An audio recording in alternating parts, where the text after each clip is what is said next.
যেদিন আমি ঘরের বিছানার চাদর চেঞ্জ করি, অন্যান্য ফার্নিচারগুলো সব মুছে পরিষ্কার করি, সেদিন আমি ঘুম থেকে উঠে ফ্রেশ হওয়ার আগেই এই কাজগুলো করে ফেলি।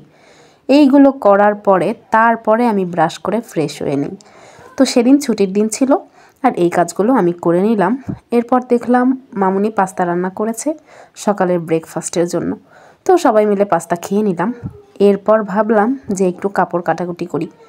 অনেকগুলো কাপড় জমে গিয়েছে, এগুলো যে আমি কবে কেটে শেষ করব আর কবে যে বানাবো। আবার কিছুদিন পরে পরীক্ষা শুরু হয়ে যাবে, তখন তো পড়াশোনার কারণে কাটতেও পারবো না, বানাতেও পারবো না। আর পরীক্ষা শেষ হতে না হতেই ঈদ চলে আসবে। কবে কি করব না করব কিছুই বুঝতে পারছি না। তো চেষ্টা করছি প্রতিদিন টুকটাক একটা দুইটা করে জামা কেটে নেওয়ার জন্য। এর আগে আমি যে কয়েকটা ড্রেস কেটে রেখেছি সেগুলো কিন্তু এখনও বানাইনি, সব পড়ে আছে।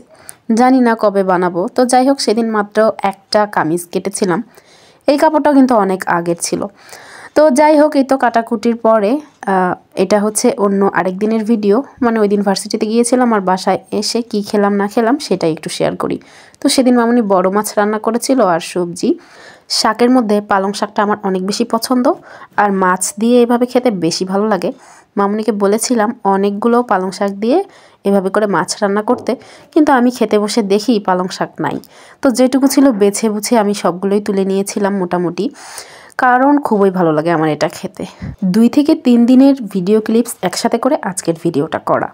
তো আমাদের ভার্সিটিতে পিঠা উৎসব হবে, যার কারণে ভার্সিটিটা মানে স্টলগুলো সাজানোর কাজ চলছে আর কি। প্রত্যেকটা ডিপার্টমেন্টের জন্য আলাদা আলাদা স্টল।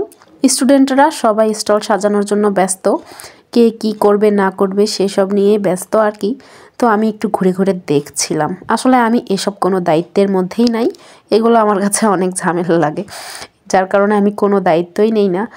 আর হ্যাঁ, আজকে গলার ভয়েসটা একটু বসা বসা, তার কারণ আমার একটু কাশি হয়েছে, গলার ভিতর খুসখুস করছে, মানে কথা আটকে আটকে আসছে। আপনারা প্লিজ ক্ষমা সুন্দর দৃষ্টিতে দেখবেন। তো যাই হোক, ভার্সিটি থেকে আসার পরে দেখি মামুনি খিচুড়ি রান্না করেছে, আর বেশ কিছুদিন পরে খিচুড়ি খাবো। ভালোই লাগে, তাই না? আমার কিন্তু খিচুড়ি অনেক বেশি পছন্দ। আর খিচুড়ির সাথে ঘি খেতে ভালো লাগে, আর সাথে আচার খেতে ভালো লাগে। এক টুকরো মাছ ছিল গতদিনের, আমি সেটা নিয়ে নিয়েছি। ডিম ভাজার জন্য ছিল, আমি মামুনিকে বললাম যে আমি ভাজা ডিম খাবো না। তো যাই হোক, ক্ষুধা লেগেছিল, ডিম সেদ্ধ করার মতো সময় আমি দিতে পারিনি, কারণ আমার প্রচুর পরিমাণে ক্ষুধা লেগেছিল।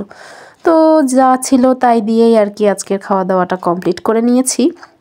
এদিকে দেখেন, আচার তো প্রায় শেষের দিকে, আর নিচে কিছু তেল ছিল, তো আমি কিছুটা তেল ঢেলে নিলাম। আচারের তেল দিয়ে খিচুড়ি খেতে কিন্তু অনেক মজা লাগে, তবে আমি কিন্তু খুবই সামান্য পরিমাণে তেল নিয়েছি, আর আচারও নিয়েছি খুবই সামান্য পরিমাণে। তো যাই হোক, এই তো এইটুকু দিয়েই আজকে দুপুরের খাওয়া দাওয়াটা একদম কমপ্লিট।